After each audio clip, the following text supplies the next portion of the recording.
You hear other people say that the US was once hegemonic, but is now in decline. But you've probably never heard people say that the US was never hegemonic. And that's what I argued in that book. And that what looks like US hegemony is actually a series of attempts to make it look as though US hegemony is working, but it's a lot of bluff and bluster.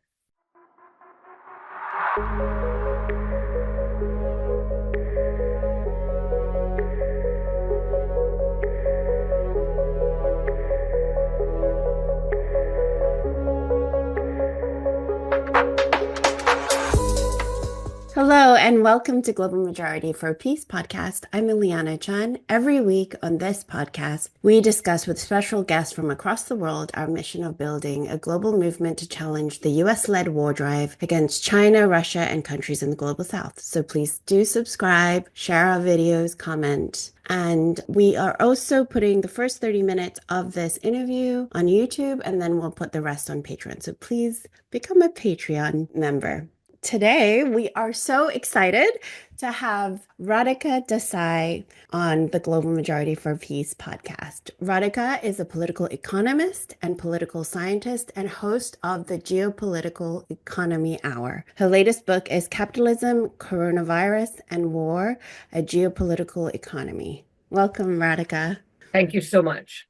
Okay, cool. We'll just get right into it. We are a month into Trump's return to the White House, and so far he has threatened to take over Greenland, Panama, annex Canada, and suggested that all Palestinians be removed or blocked from returning to Gaza, as that strip of land is a big real estate site that the United States is going to own. Obviously, as a military power, the US, with its over 800 military bases, is formidable, and Trump is also using economic threats as well in a bid to contain China. Some factions of American media have heralded this as a push towards a return to American traditional great power politics, the insinuation being that the US has simply not been threatening enough prior to Trump. Could you give us a realistic assessment of the US's position as a hegemonic power on the world stage and what you foresee in the coming year in terms of shifting powers? So, Elena, one of the things that I've been arguing for the last decade and more is that the idea of US hegemony is entirely a case of something that the US desires, but it has never been able to achieve. And in fact, the entire US hegemony academic industry is simply an industry chiefly headquartered in the United States of scholars who are busy trying to dress up what is really a desire of the ruling elites of one country as a theory, to give it the dignity of a theory. And I discovered this when I was trying to write my 2013 book, Geopolitical Economy, in which I was going to use the idea of US hegemony as one of my analytical frameworks, something that I thought was true, and that I was going to treat it as a serious theory and, in fact, hang a lot of thoughts on it. But the more I investigated, the more I realized that it simply does not hold water. So, you hear people say that the US is hegemonic. You hear other people say that the US was once hegemonic, but is now in decline. But you've probably never heard people say that the US was never hegemonic. And that's what I argued in that book. And that what looks like US hegemony is actually a series of attempts to make it look as though US hegemony is working, but it's a lot of bluff and bluster.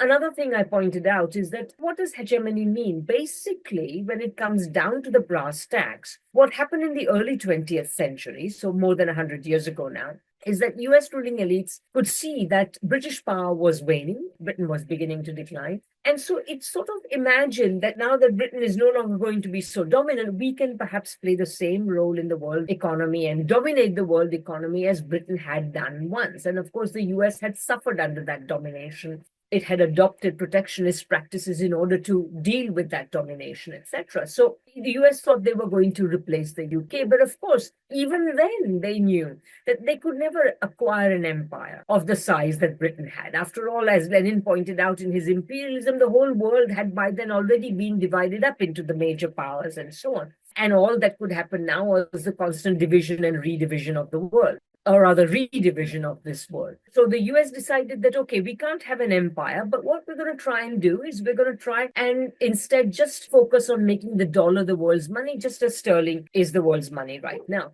And what I show in geopolitical economy is that even there, the United States has not succeeded, because what looks like dollar hegemony in the post-Second World War period is actually a series of attempts to try to achieve that, each of which has failed spectacularly. So the first you had was the 1971, the dollar going off gold. And then after that, what you had was a series of big expansions of financial activity. The way in which, by expanding financial activity in dollars, the US essentially could make financial demand for the dollar overcome real demand for the dollar. And because of the Triffin dilemma, the dollar could never be the world's currency, because the bigger the US's deficits, the less attractive the US currency became. So by expanding financial demand for the dollar, the US was going to essentially create a situation in which the demand for the dollar would not be exhausted. But that simply led to a series of financial bubbles and financial crises, the latest of which burst in 2008. And I would argue that we are already in the long-running bursting of the everything bubble that we are in right now, because it began with Silicon Valley Bank and so on. But anyway, this is a very long story, but that's overall US hegemony. So hegemony is supposed to have many dimensions. There is the economic dimension, and the US economy is no longer as substantial a part of the world economy as it once was. And I would argue that in GDP terms, its size is highly exaggerated, because the US counts its GDP in certain ways that are different, particularly giving too much weight to the financial sector, which is particularly big in the US. So that's one issue. Then there is the whole issue that the US's significance in world trade and world investment has been diminishing, particularly compared to China. Thirdly, technologically, as we know, not only there is DeepSeek, which has upended the whole Silicon Valley model of US AI. The Australian Strategic Policy Institute Critical Technology Tracker now says that whereas in the early 21st century, China was only ahead in a handful of technological fields, critical technological fields, now it is ahead in 57 of 64 technologies that it is tracking. So technologically, the US is nowhere. And what about military? You mentioned 800 military bases. Well, you tell me. The US has 800 military bases. The US spends more than $1 trillion every year on its military. Yet, if you look at the post-Second World War period, when the US allegedly became hegemonic, it has not won a single war. It has not been able to take any country and order it in a way that's reliably, stably serves US interests. So, in a certain sense, ideas about US hegemony is a lot of hype. And it's in part, of course, hype, which is supposed to make US hegemony more credible and therefore more real. So it's as though talk itself would give greater reality to US hegemony that economic performance, technological performance, military performance, etc., have not been able to give. So the last part of your question was about Trump. What's Trump going to do? And my own take on this is that essentially the US economy has been in decline for a long time. Already by the early 70s, it had lost share of the world economy to other powers. And then in the 1980s, it had adopted a neoliberalism, which meant that more and more its productive economy was undermined and its financial economy was expanded, etc., etc. And this process has actually cast the US in a very deep crisis.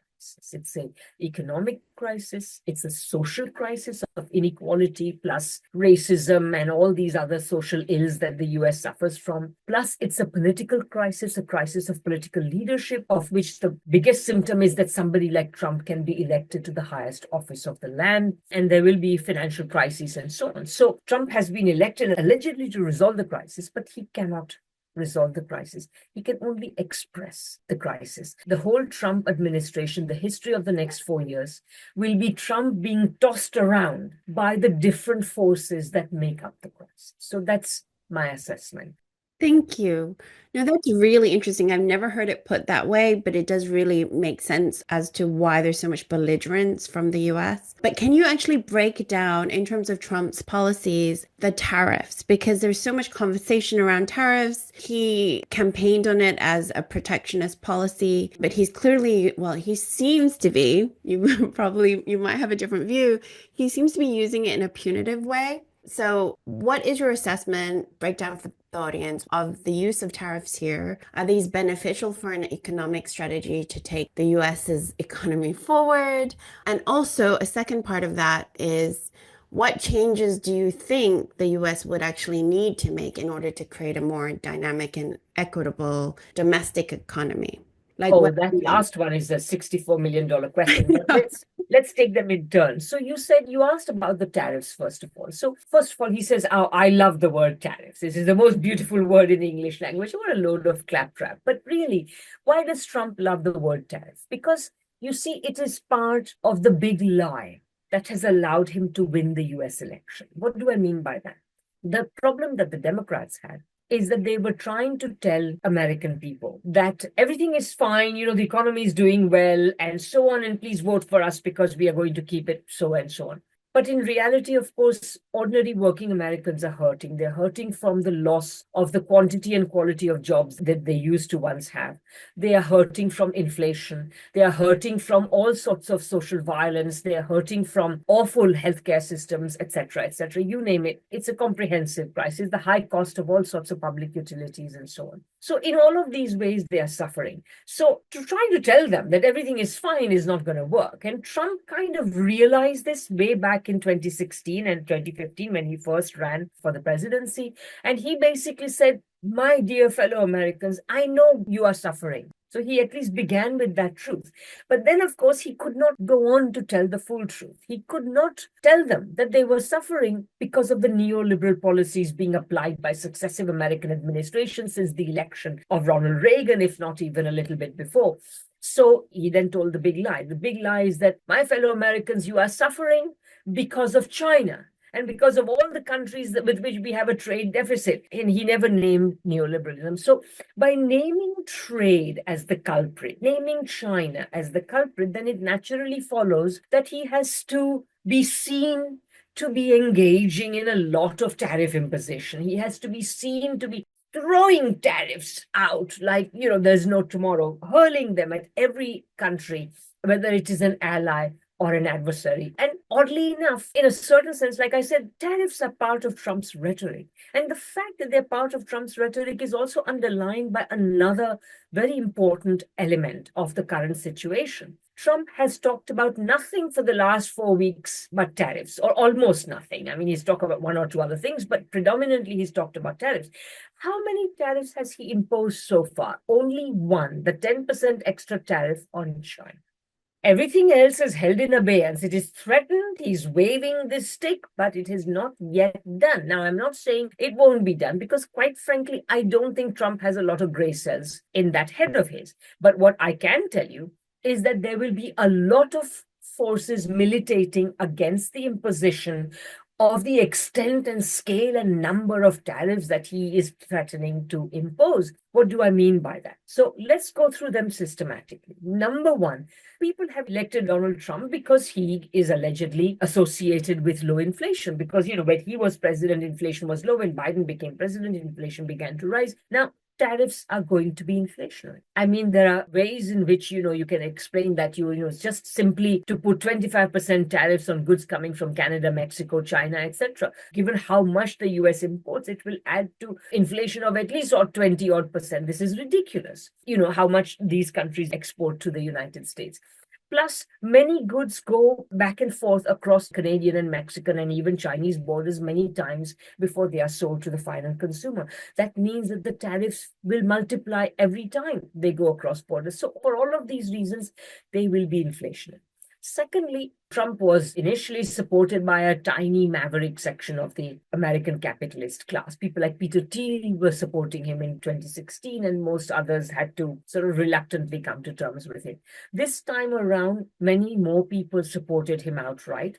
Plus, many others, once he was elected quite decisively, there was no way of saying that he squeaked in or anything like that, even though the Harris camp spent a lot more money on their election campaign. Once he became elected president, even people like Mark Zuckerberg, who had been standing on the sidelines, not supporting Trump, they have come around and they have said, okay.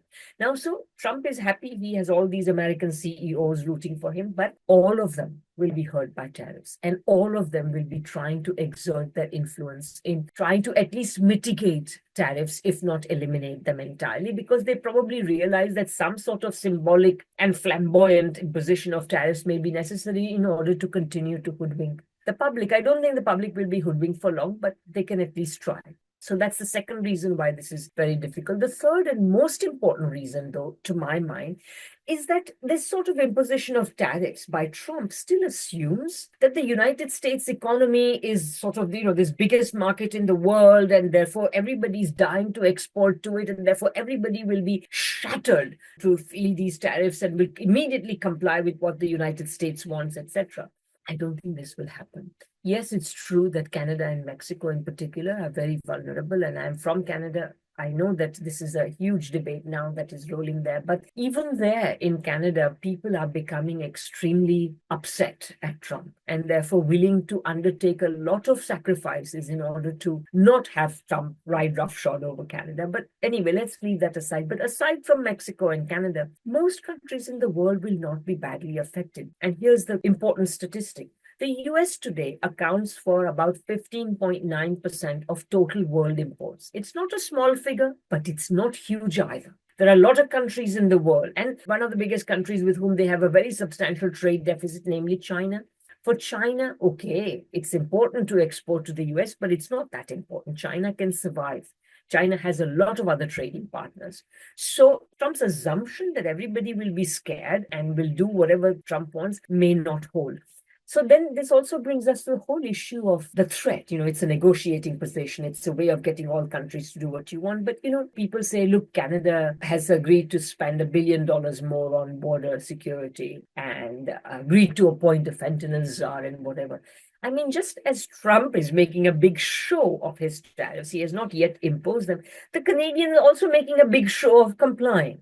We don't know whether the $1 billion that Canada is spending on border security is dollars they were going to spend anyway. What is the point of having one person who is a drug czar? Big deal. And quite frankly, the whole issue of migrants and drugs, etc. I mean, a tiny fraction of the drugs and migrants that enter the United States enter from Canada. So that's the third and really important. And finally, I think that all of this, even before Trump has implemented very many tariffs, just this behavior is alerting the world that the United States has a very problematic president. Many other countries will also make the more deeper conclusion that the United States has not got a problematic president out of nowhere. It is an expression of the deeper crisis the United States is in. So that for the next little while, the United States is not going to be a very reliable trading partner, economic partner, etc. And if there's one thing you need from your trading partner or economic partner is reliability. You can't just keep changing your mind and so on. So when that is absent, more and more countries will be reorienting their trade and other economic relationships away from the United States. And the United States will experience an even greater acceleration of the decline in its world importance. So that's what we have. Thank you for that. Now that you've busted the myth of US hegemony and the US dollar as the world's currency, could you actually break down what the prospects are for, because we hear a lot with BRICS that de-dollarization is on the horizon, that another currency could maybe take its place, or if you could expand on that. And also if you could talk a little bit about, even though you were saying that the US as a world currency is not actually as stable as it's pretending to be, how much of the US domestic economy is actually reliant on this type of structure? And what would they actually need to change?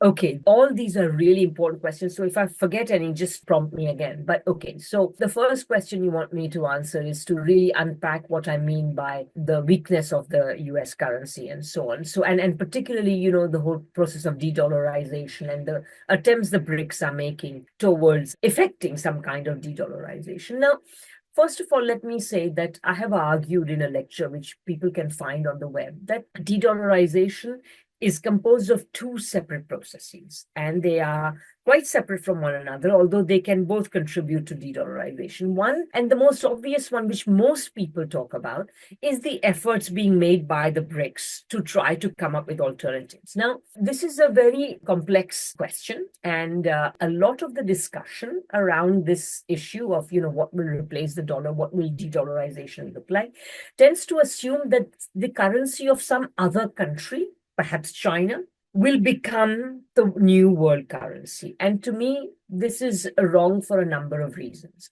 which is rooted in my critique of the dollar. That is to say, for one country's currency to be the world's currency is actually impossible.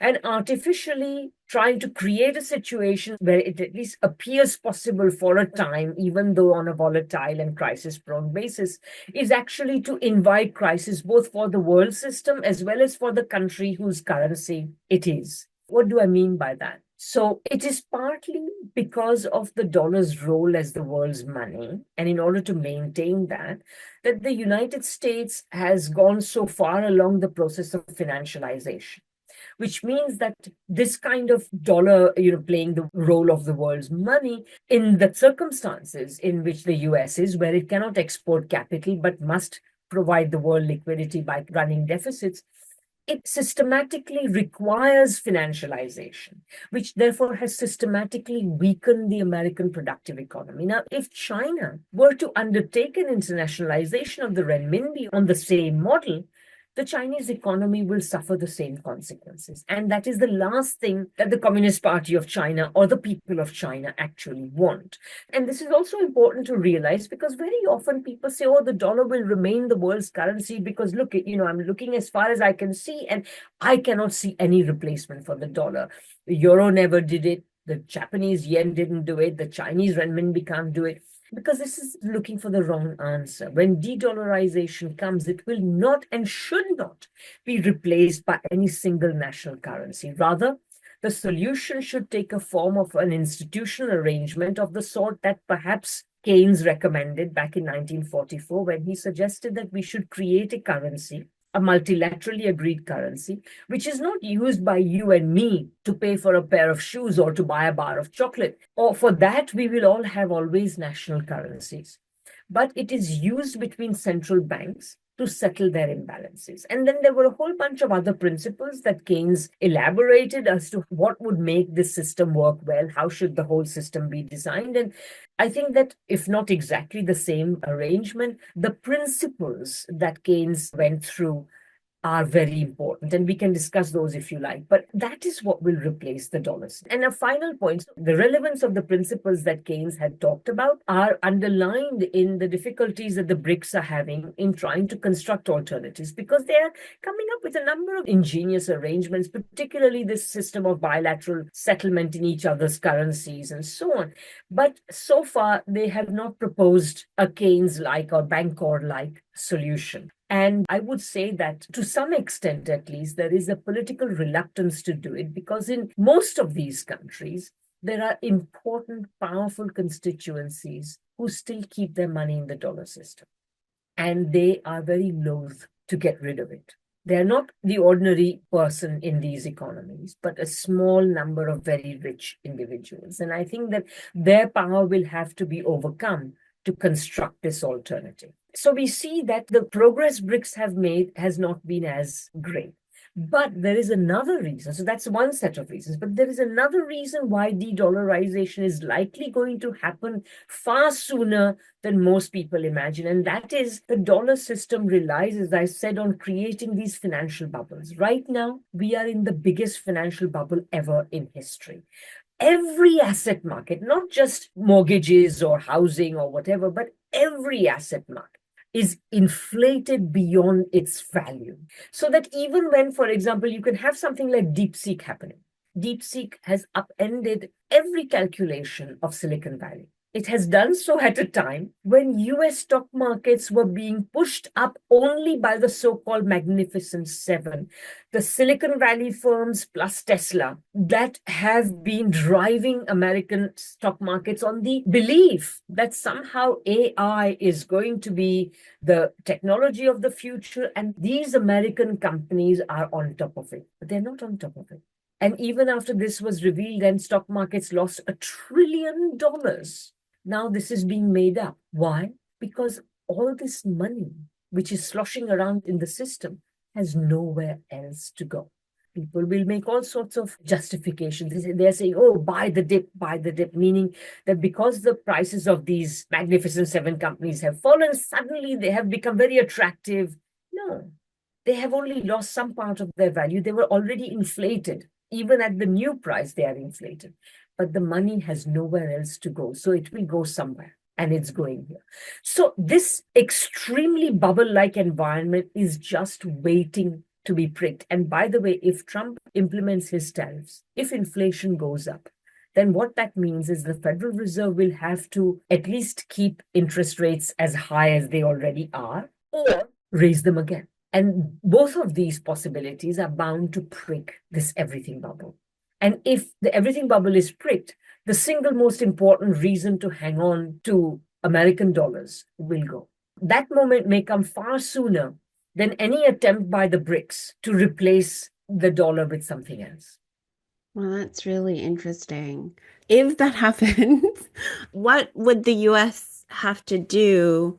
I'm kind of assuming they won't want to restructure their economy, but what would they have to actually do in order to make an economy work for their country? In an ironic sense, if the crash were to very definitively remove the dollar from its status as the world's currency, then the entire job would be a lot simpler. Number one, if the commitment to try to make the dollar system work by supporting financialization is gone, then a whole lot of problems are solved. But let me backtrack. Yeah, you also asked me what it would take to improve the US economy, to make it more egalitarian and more productive, which are the two most important criteria in my mind.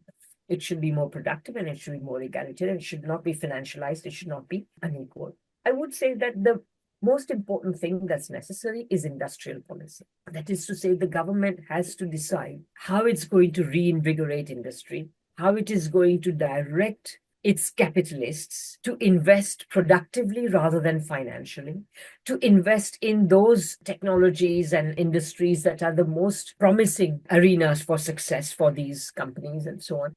So, in order to do that, there are two things that are necessary. One, the US really must be able to regulate finance to move it away from its speculative character, its reliance on predatory lending, and towards productive investment. If the US manages to do this, it will be the first time it is doing this since the 70s, practically, or the 80s, since when we have had progressive deregulation, which culminated in the repeal of the Glass-Steagall Act in 1999. And since then, the bubbles and their size has increased even further. So that's one thing, is reorientation away from finance to production. And the second is the ability to impose industrial policy in such a way that corporations are forced to comply with the US government, as they do, for example, in China. China, they have to do beyond a certain means. I mean, Chinese government is not dictating every last thing, but it is managing overall the direction and orientation of the big corporations and so on. And that's what's needed in the United States. Unfortunately, I think that at the moment, you have a situation in which the big corporations control the state, whereas what is needed is for the state to control the big corporations, which is what you have in China. And again, if there were to be a big financial crash, and at the same time, you had a sane, economically competent political leadership elected to government, yes, this can happen in the US. But the two things have to come together. And at the moment, even if there were a big financial crash, I'm not sure that the second condition will obtain in the United States. I hope it does, but I'm not sure that it will. So when you talk about the productive economy, is this because I've heard you say this about China, that it is planning on developing new productive forces? And so basically, is China doing what you're saying? Can you expand on what this exactly means for China? And also, you mentioned DeepSeek. The open source aspect of DeepSeek seemed to be a game changer. But again, I'm just curious how much that is sustainable in this world that we live in. And even though we are not apparently, now I'm learning that we are not necessarily in as US economic world as I thought, they're surely going to try, they have been trying to dismantle it.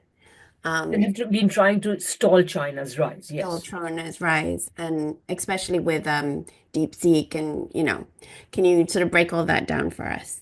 Sure. So the first question was, in what way does China have a better managed economy, a more productive, more egalitarian economy? And I would say that it's because China has a socialist market economy. So obviously there is a market economy. Obviously there are some big corporations in China, but at the end of the day, the overall planning and direction of the economy is in the hands of the Communist Party of China. And its main priority seems to be that while of course it is important to allow considerable technological and other development to take place, at the same time it has to take a broadly egalitarian form. And for a while it looked as though this had been forgotten. Inequality rose a lot in China and so on, but more recently, with the extreme poverty eradication drive, with the anti-corruption drive, and also with the drive to develop the new productive forces, which means making a lot of investment in research and development in a variety of technological fields, making huge investments in the university system, etc. All of these things are working in China's favor. Overall, what's happening is that China is winning by essentially making its economy, as I say, more egalitarian. Because, when you make economy more egalitarian, you also expand demand. When you expand demand, investment conditions are very good because more and more people who are entrepreneurs will invest, etc. And at the same time, there is also some evidence that the big corporations in China, in fact, I even read this being reported as a complaint in some, maybe in the Financial Times or something, that Chinese corporations are willing to take a lower rate of profit than American corporations, which means they're not as greedy. Okay, they are still making big profits, but they're not expecting the kind of astronomical profits that have made the US economy so unequal and also, of course, financialized and so on. And ultimately, I think it's a question of the fact that the Communist Party of China has overall control over the orientation and direction of the economy. I think this is what matters the most, to my mind. Thank you so much for watching our first part of our interview with Radhika Desai. Catch the full episode on Patreon.